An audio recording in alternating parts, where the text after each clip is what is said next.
मसीह के नाम में सबको सलाम। तो जय यसूदी हर शय यसूदी। तो दोस्तों, आज न्यू टेस्टमेंट में से मत्ती की अंजील 5 बाब उसकी 31 आयत की तलावत करते हैं। तो आए इसकी तलावत करते हैं। नमक और नूर, ये इसका टाइटल है। इसकी तलावत करते हैं। तुम जमीन के नमक हो।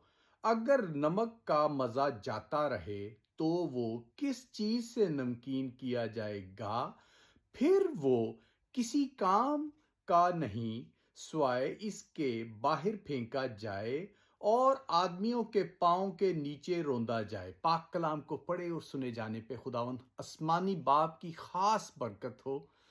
तो आमीन। दोस्तों, ये जो नमक है, नमक की बाइबल में नमक और नूर की मिसाल दी गई है, पर हम अभी नूर पे हैं। नेक्स्ट एडिशन पे आएंगे नमक पे, इस पे नूर पे, अभी नमक पे हैं।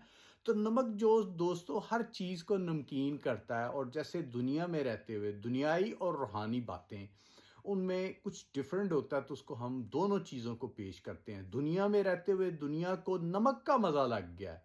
नमक का मजा, हर चीज में नमक का मजा ढूंढते हैं। वो कहते हैं, मामा आज तूने नमक कम डाला था तो नमक बराबर डाल। जिस दिन ज्यादा डाल दिया जाए उस दिन भी कंप्लेन होती है। फिर जिस रेस्टोरेंट में आप खाना खाने बैठे हैं, नमक कम है तो आप सीधे कंप्लेन करेंगे और बहुत सी प्रॉब्लम है, और ये वो जो भी आप जानते हैं।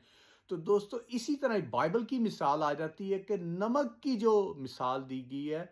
नमक दोस्तों, जब आप खुदा को कबूल करते हैं, उसे अपना निजात दहिंदा मानते हैं, उसके पीछे हो लेते हैं, अपने गुनाहों का छुटकारा, उससे माफ़ी मांगते हैं, वो फिर आपके गुनाह माफ़ कर देता। आप बपतिस्मा लेते हैं, आप मसीह के पीछे हो लेते हैं, बाकायदगी से बाइबल को पढ़ते हैं, चर्च जाते हैं, खुदा ही के पीछे होते हैं। पर जब इम्तिहान का वक्त आता है तो आप फिर जाते हैं, फिर गुनाह की जिंदगी में चले जाते हैं। गुनाह आपकी बॉडी में आ जाता है, लालच आपकी बॉडी में आ जाता है। वो बुरी बातें, जनाकारी, बेईमानी, धोखेबाजी, फ्रॉड, लालच दिल में, आंखों में और बुराई। तो दोस्तों, आप फिर गुनाह में पड़ जाते हैं। उसी गुनाह में अगर आपकी मौत होती है तो दोस्तों आप किसी काम के नहीं। वो नमक जैसे बाहर फेंका गया, आदमियों के पांव के नीचे रौंदा गया, दोस्तों उसकी मिसाल फिर वो आती है। पर दोस्तों, आप अगर मसीह में उसे कबूल करके, गुनाहों को माफ करवा के, बपतिस्मा लेके, मसीह के लहू से धो के, धोए गए, पाक साफ हो के, आखिर तक, अपने मरने तक उसके साथ हैं, तो दोस्तों आप नमक हैं। आपने अपनी जिंदगी का जो खास मजबूती में चले, ईमानदारी में चले, आपने पैराडाइज की nationality pi. Praise the Lord, hallelujah.